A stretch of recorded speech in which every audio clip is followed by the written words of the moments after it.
नमस्कार दर्शकों, आज मैं ओमकारेश्वर में हूँ।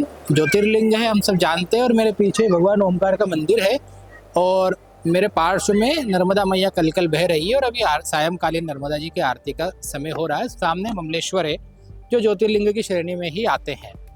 हाल ही में मध्य प्रदेश सरकार ने महाकाल लोक जैसा बनाया गया है उज्जैन में, जैसा काशी में यूपी सरकार ने काशी कॉरिडोर बनाया है, या फिर वृंदावन में बांके बिहारी कॉरिडोर बन रहा है। उसी तर्ज पर यहाँ पर एक ममलेश्वर लोक बनाया जाना प्रस्तावित है।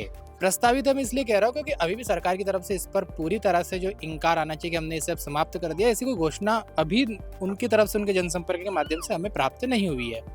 तो ममलेश्वर लोक बनना था तो इसके लिए 190 के लगभग घर, उतनी ही दुकानें, होटलें और लगभग इतने ही या इनसे कम ज़्यादा अखाड़े और आश्रम, ये सब भी संतों के यहाँ पर टूटने वाले थे। एक बड़ा कॉरिडोर यहाँ बनने वाला था, ये जो पूरा क्षेत्र है। इस कारण यहाँ के जो रहवासी हैं, जो नाविक हैं, जो दुकान चलाते हैं, जो यहाँ सदियों से रह रहे हैं, पुरखे जिनके रहते आए, उनके घर भी यहाँ टूटने वाले थे और उस पर ममलेश्वर लोक बनने वाला था। इसी से रुष्ट होकर जब सर्वे हो गए आश्रमों के, घरों के, तो यहाँ के लोगों ने एक विरोध प्रदर्शन करना शुरू किया। और उस विरोध प्रदर्शन के साथ ही उन्होंने काम किया कि हम ममलेश्वर में 3 दिन का लॉकडाउन लगाते हैं। आज जब हम हैं तब दूसरा दिन है। तो यहाँ पर लाखों श्रद्धालु रोज आते हैं, क्योंकि उज्जैन आते हैं तो भी आते हैं और वैसे भी ये ज्योतिर्लिंग है इसलिए यहाँ पर आते हैं।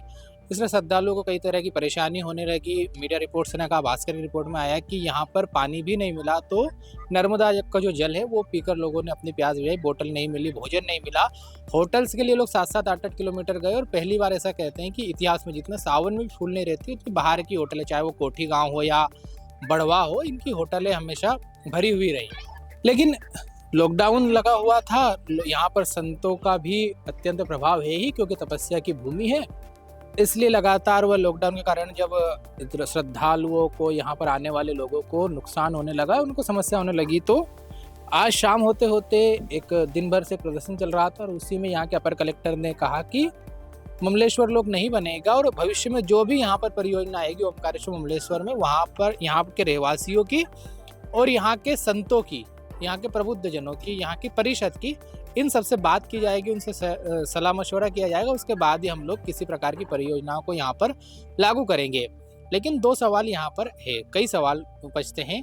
एक तो ये कि ममलेश्वर लोक जरूरी है क्या? तो ममलेश्वर लोक जरूरी है, इसके लिए सरकार ये कहती है कि महाकाल लोक जैसे ही बना, काशी कॉरिडोर बना, तो एक बड़ी संख्या वहाँ पर श्रद्धालुओं की आने लगी है। और महाकाल लोक बनने से महाकाल जो लोग आते हैं, कई लोग आते हैं, तो उनमें से ऐसा कहते हैं कि 50% से अधिक लोग जो बाहर से आ रहे हैं, वो लोग ओमकारेश्वर भी आते हैं। और ओमकारेश्वर उसका दबाव नहीं झेल पा रहा है, इसलिए पर्यटक जगह जगह पर अटैच होते रहे, किसी तरह से उनका एंटरटेन होते रहे। इसलिए विविध प्रकार की, जैसे नर्मदा की एक गाथा यहाँ पर लगाई जाए, शिव पुराण के आधार पर, द्वादश ज्योतिर्लिंग के आधार पर कुछ प्रदर्शनी इस लोक में लगने वाली थी, ताकि लोग थोड़ी देर तक एंटरटेन होते रहे। लेकिन यहाँ के संतों का ये कहना है कि देखिए, हम तो सदियों से इस भार को झेल रहे हैं और झेल लेंगे, इतनी बड़ी बात नहीं है। और ममलेश्वर के ऊपर ही ममलेश्वर लोक क्यों बनाना, बाहर बनाइए, वहाँ पर उनको एंटरटेन कीजिए, वहाँ पर रोकिए। दूसरा, यहाँ के संतों ने बहुत अच्छी बात कही कि देखिए, ये पर्यटन क्षेत्र नहीं है, ये धार्मिक क्षेत्र है, तो इसलिए इसको वैसा तरह से डेवलप करना ये भी गलत है। इसलिए धार्मिक क्षेत्र जैसा है उसको वैसे ही रखना चाहिए। हाँ, कुछ सुधार समय समय पर किए जाने चाहिए, वो होते रहे। मेरे पीछे मतलब ये जो बार बार आप देख रहे हैं कि पटाखे की आवाज़ आ रही है, ये भी इसलिए आ रही है कि आज अभी अभी निर्णय हुआ है कि यहाँ पर ममलेश्वर लोक नहीं बनेगा। इसीलिए यहाँ के जो ब्रह्मपुरी कॉलोनी जो खत्म होने वाली थी, वहाँ के निवासियों के द्वारा ही ये पटाखे, आतिशबाजी की जा रही है। और उन्होंने कहा भी है कि आज तो हम हलवा बनाकर खाएंगे, क्योंकि पिछले 10-15 दिनों से, जब से ये सर्वे हुआ है, तब से कई लोगों ने घर के भोजन नहीं किया है, क्योंकि वे विमुख हो जाते हैं। मतलब उन्हें अपने पूर्वजों की ये जगह छोड़नी पड़ती। मैंने उनसे ये भी कहा, जो पहले सरकार ने कहा था कि, प्रश्न पूछा मैंने कि अगर आपको सरकार ने उन्हें आश्वासन दिया कि हम आपको दूसरा स्थान देंगे, आप किराए से रहना चाहते हो तो हम साल भर का किराया भरेंगे, तो उन लोगों ने ये कहा है कि हम लोगों को देखिए, रोटी चटनी खा के हम लोग जीवन व्यतीत कर सकते हैं, लेकिन ये नर्मदा का किनारा, ओमकारेश्वर, ममलेश्वर, जो पूर्वज, ये पटाखे देखिए आप, कितना उल्लास से लोग फोड़ रहे हैं इस खुशी में कि अब लॉकडाउन समाप्त हो गया और उनकी जमीन से अब उनको विस्थापित नहीं किया जाएगा। तो उन लोगों ने कहा कि हम चटनी रोटी खाकर भी रह लेंगे, लेकिन हमसे हमारी जमीन ना छीनी जाए। तो आज सुबह से हम यहाँ आते और शाम होते होते ये परिणाम आया है कि अब ओमकारेश्वर के अभी तक उसकी भविष्य में क्या इसकी परियोजना आती है, लेकिन अभी तो ये तय हुआ है कि ममलेश्वर लोक को निरस्त कर दिया गया है। यहाँ पर कलेक्टर के कहने पर अपर कलेक्टर ने जनता के सामने इस सूचना को पढ़ा है। और ये जो आवाज़ आप देख रहे हैं, ये बांध जो है ओमकारेश्वर बांध, उससे जब पानी छोड़ा जाता है तो उसकी ये आवाज़ है, लोगों को संकेत है कि वे घाट से हट जाए। सायंकालीन समय है और अभी माँ नर्मदा की आरती यहाँ पर श्रद्धालु लोग करने वाले हैं। तो एक सूचना ये भी है कि कल से लॉकडाउन समाप्त हो रहा है, तो आप में से जो लोग भी यहाँ आना चाहे आइए।